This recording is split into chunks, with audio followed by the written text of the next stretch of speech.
नमस्कार स्वामी जी। नमस्कार स्वामी जी। आओ जगदीश, तुम अपनी माँ को साथ क्यों लेकर आए हो? आपके सच बताने के बाद मैं नैनी को अपने घर से दूर करना चाहती थी। खाना खिलाकर रीति रिवाज से उसे साड़ी देकर भेजना चाहती थी, लेकिन मेरी बड़ी बहू स्वर्गीय गायत्री देवी जो गाना गाया करती थी, वही गाना नैनी ने गाया। मेरी पत्नी ने जो अंगूठी पहनी थी वही अंगूठी नैनी ने भी पहनी है स्वामी जी। आपने कहा कि वो हमारे घर की लक्ष्मी नहीं है, लेकिन नैनी तो देवी की तरह मेरे पोते की रक्षा कर रही है। जो हो रहा है और आपकी बातों में कोई मेल नहीं है स्वामी जी। इसका मतलब नैनी अभी तक आपके ही घर में है? हाँ स्वामी जी।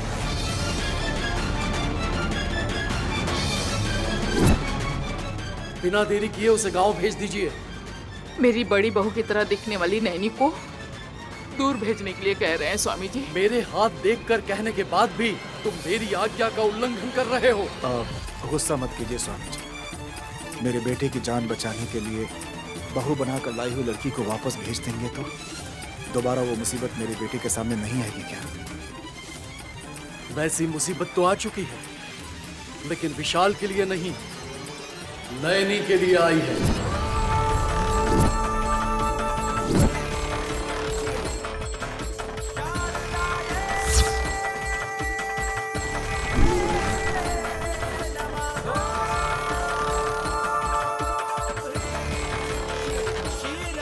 हे ईश्वर, ये कैसा अनर्थ है? विशाल को बचाने के प्रयास में नैनी की जान को खतरा है। उसके हाथ की मृत्यु रेखाएं उच्च स्थिति पर पहुंच चुकी है। लगता है अब किसी भी समय नैनी के सामने मृत्यु आकर खड़ी हो सकती है। आपके बेटे को बचाने के प्रयास में ही नैनी अपने प्राण खो बैठेगी।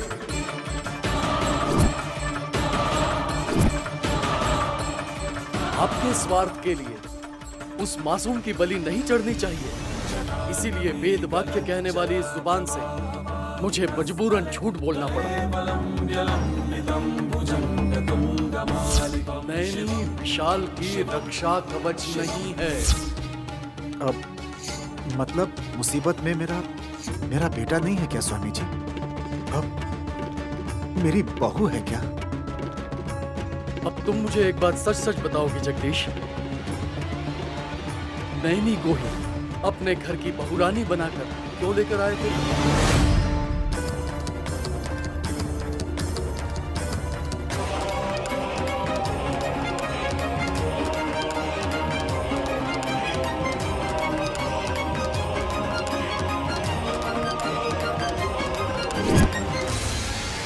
अपनी माँ की कसम खा के कहो बेटा, सच्चाई मत छुपाओ, नहीं तो मेरी जान चली जाएगी।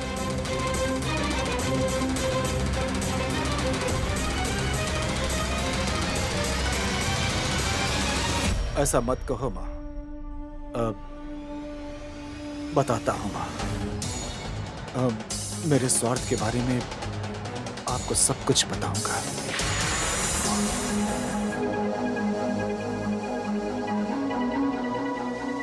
नैनी ने मेरे बेटे को कैसे बचाया पंडित जी? मंदिर से दुर्घटना वाली जगह बहुत दूर है, तो फिर नैनी को कैसे पता चला?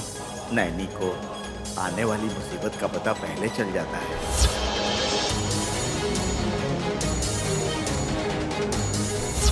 आपकी पोती को मैं अपनी बहू बनाना चाहता हूँ। आप क्या कहते हैं?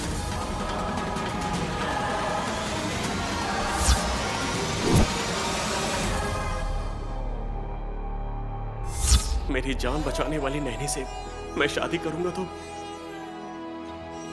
आपकी जान भी बच सकती है। अगर आपको ऐसा लगता है तो मैं उससे शादी कर लूंगा। ठहर, उससे शादी कर लूंगा।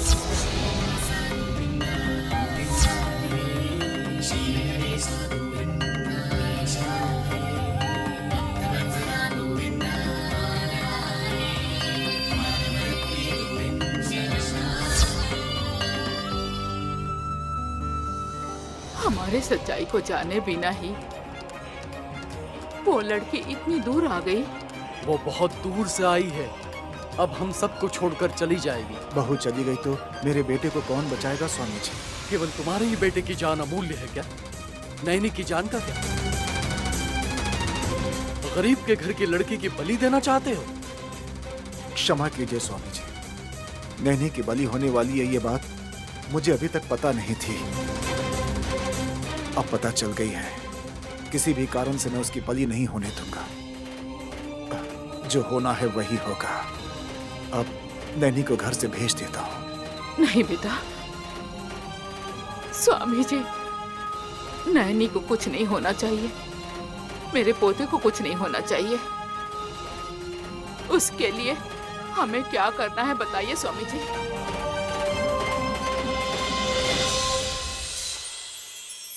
चांदनी रातों में झिलमिल सितारों में तुम्हारे लिए इंतजार कर रही हूँ मैं। तुमसे मिलने को दिल बेकरार है, आ जाओ ना मेरे जाने मन।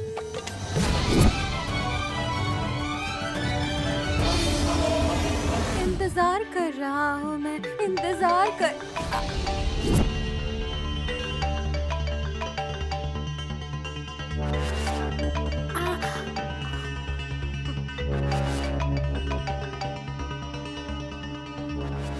हाँ बोलिए मामा।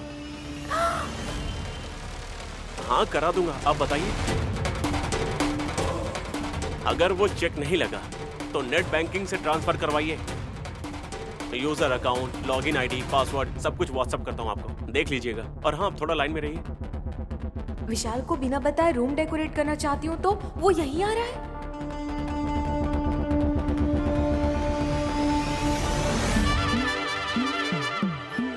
अरे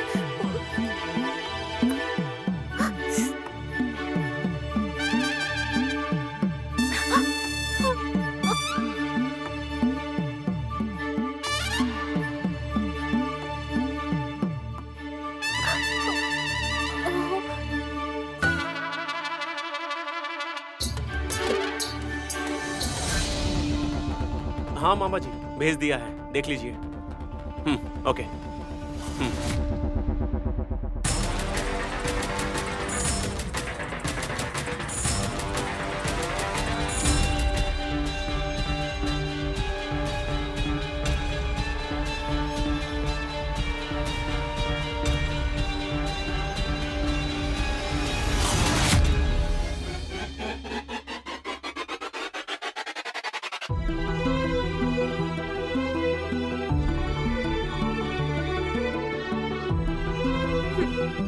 डेकोरेट करने से पहले ही क्यों आ रहे हैं दूल्हे राजा? इतनी भी जल्दी क्या है?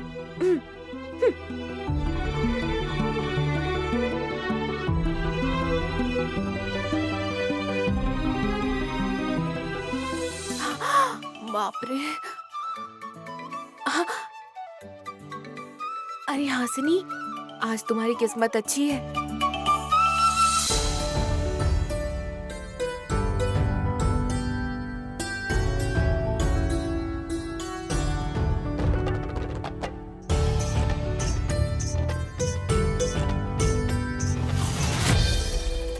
माँ, माँ, माँ,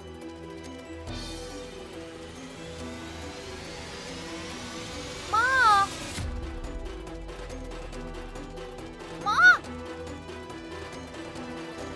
माँ, सुनाई नहीं दे रहा? तुम चबाने के बाद बुलाओ या बुलाने के बाद चबाओ। ये तो कुछ भी नहीं है दादाजी। मैं जो बताने वाली हूँ ना वो कमाल का है। नैनी दीदी की बात है।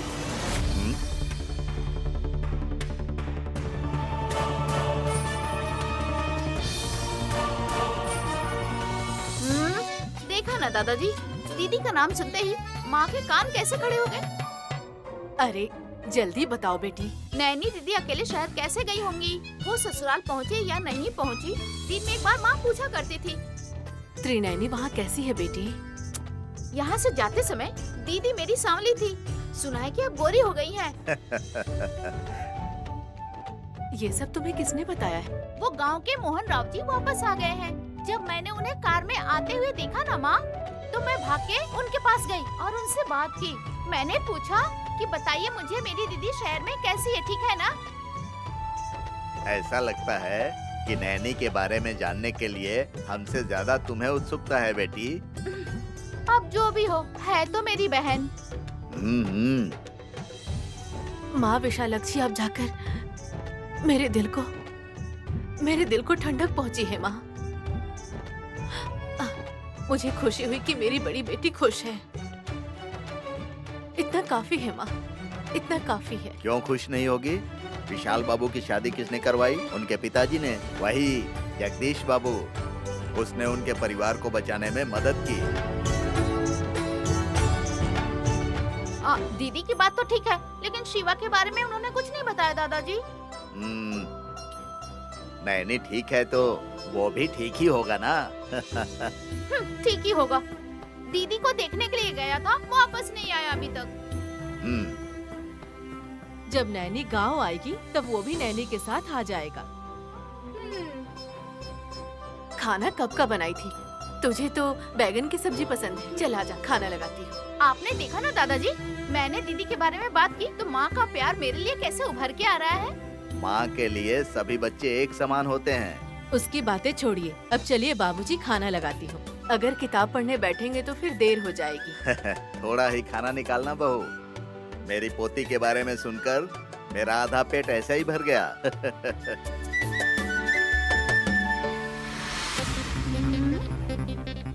मोहन राव जी से जब दीदी के बारे में पूछा तो उन्होंने कहा कि अमीर के यहाँ शादी हुई है, ठीक ही होगी।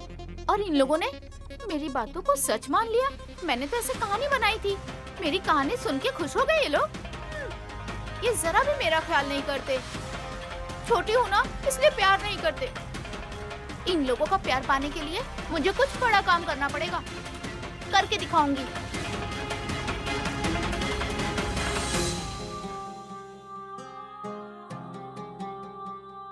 बाहर अंधेरा होने वाला है। सूरज बस डूबने ही वाला है और चंद्रमा रोशनी फैलाते हुए ड्यूटी पर आने वाला है। सुन रही हो नैनी? मैं तुमसे बात कर रहा हूँ और तुम वहाँ खामोश बैठी हो। तो मैं क्या करूँ शिवा? इस तरह उदास चेहरा बनाकर बैठोगी तो क्या अच्छा होने वाला है? उस चेहरे पर थोड़ा साबुन रगड़कर, पाउडर वगैरह लगाकर अपना श्रृंगार करके बैठोगी तो लोगों को पसंद होगी ना। नैनी, आइए मेम साहब, 2 बात आप भी इसे समझा कर जाइए और कपड़े बदलवा दीजिए। नैनी को मैं क्या समझाऊं? नरम दिल वाली है। सुनो बेटी, ये साड़ी पहन लो।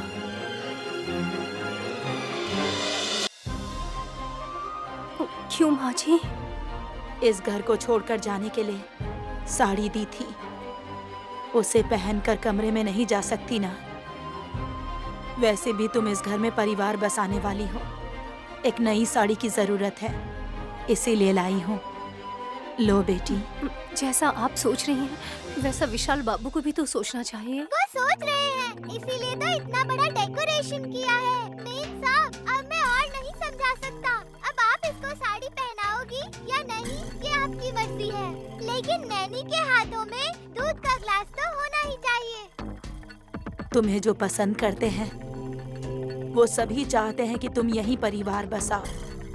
सब कुछ ठीक होगा। पहन लो बेटी।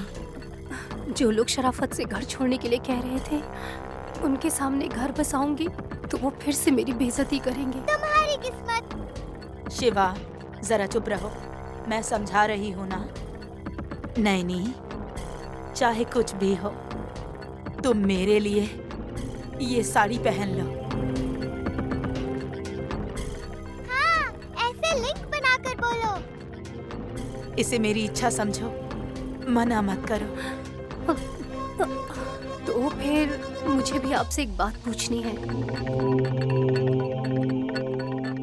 बहू की इच्छा के लिए मना तो नहीं कर सकती। पूछो नैनी। जो बात मैं पूछने जा रही हूँ उससे आप बुरा तो नहीं मानेंगी ना? मैंने हमेशा देखा है कि आप नशे में हमेशा ही डूबी रहती हैं। वजह जो भी हो मैं नहीं जानती, लेकिन इतना जरूर जानती हूँ कि इससे आपकी सेहत पर बुरा असर पड़ेगा और आपकी सेहत बिगड़ जाएगी। आपको समझाने के योग्य तो नहीं हूं मैं, लेकिन आपकी शुभचिंतक होने के नाते मैं आपसे ये कहना चाहती हूँ कि आप शराब पीना छोड़ दीजिए। मेरे साथ जो धोखाधड़ी हुई है उसे भूलना इतना आसान नहीं है, इसीलिए मैं उसी बात को भुलाने के लिए कई सालों से पीती आ रही हूँ। नैनी, आपके साथ किसने अन्याय किया? आप जैसे अच्छे इंसान के साथ विश्वासघात होगा तो दूसरों पर से तो विश्वास ही उठ जाएगा। जो हुआ है उसे याद करके बार बार दुखी नहीं हो सकती, इसीलिए मैं उन दुष्टों को भूलकर उन बुरी यादों से दूर रहना चाहती हूँ। पर मुझे लगता है आपको शराब से दूर रहना चाहिए। पीने से लोग मुझे ताना देते थे, लेकिन मना करने वाला कोई नहीं था।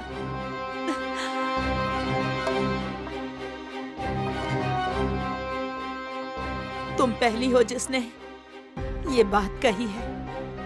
मैं तुम्हारी इच्छा समझती हूँ नैनी। मेरे पति तो मुझे छोड़कर चले गए हैं। वो लौट कर आएंगे तो मैं पीना छोड़ दूंगी। तो साहब जी कब तक आएंगे? अगर मुझे पता होता कि वो कहाँ है तो वो कब आएंगे मैं बता देती शिवा। ठीक है मीम साहब, आपने वादा किया ना। नैनी, तुम्हारी इच्छा बहुत जल्दी पूरी होने वाली है। मीम साहब ने इजाजत दे दी है। अब साड़ी पहनो और तैयार हो जाओ।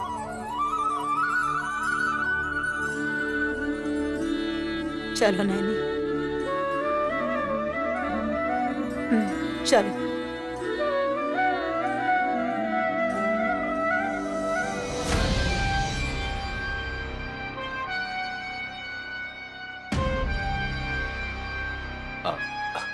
बैठो ना दीदी। अरे रे, आप अकेली क्यों आई है? अगर बता देती तो नर्स लेकर आती आपको। भले ही मेरा शरीर ठंडा पड़ चुका है, लेकिन मेरा खून आग की तरह दहक रहा है डॉक्टर। मुझे किसी का साथ नहीं चाहिए। मुझे बचाने के लिए थैंक्स। मैं आपको फिर से बता रहा हूँ, आप अपनी बहू की वजह से बची हैं।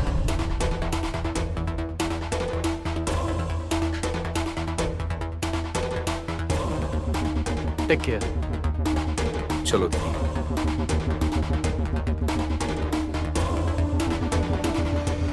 क्या बात है दीदी, हर रोज उसके फैंस बढ़ते ही जा रहे हैं। जितने लोग बढ़ेंगे उतने ही लोग आगे आएंगे उसके अंतिम संस्कार पर। दीदी, अब अगला कदम क्या है? एक कदम घर पर और दूसरा कदम उसके गले पर। उसे मार डालोगे क्या? तुम उसे इतनी आसान मौत क्यों देना चाहते हो? हम भले ही ताकत में हाथी जैसे हैं, लेकिन वो चींटी हमारे कुचलने से नहीं मरेगी। उससे तो हमें टुकड़े टुकड़े करके मारना होगा। दीदी, वो पागल है। आपके शरीर में नफरत का जहर पहले से है, इसीलिए आप जहर खाने के बाद भी बच गई। ये बात उसे पता चले तब ना। अब उसे बताऊंगी कि मैं क्या कर सकती हूँ। चलो चलो दीदी, ड्राइवर को बोल दिया कार।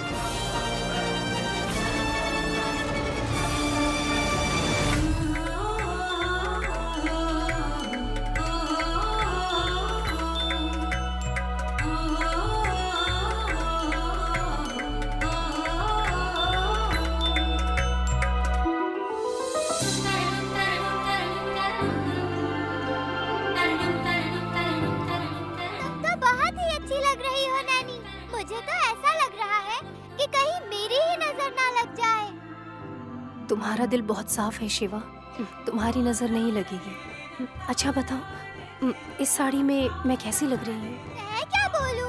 साहब जी बताएंगे ना। पर तुम भी तो कुछ बोलो ना शिवा। मैं एक नर पक्षी हूँ, मुझसे ये नहीं होगा। एक बार तुम खुद को आईने में जाकर देखो, तुम्हारी आँखों में साहब जी दिखाई देंगे, वही बताएंगे कि तुम कैसी लग रही हो।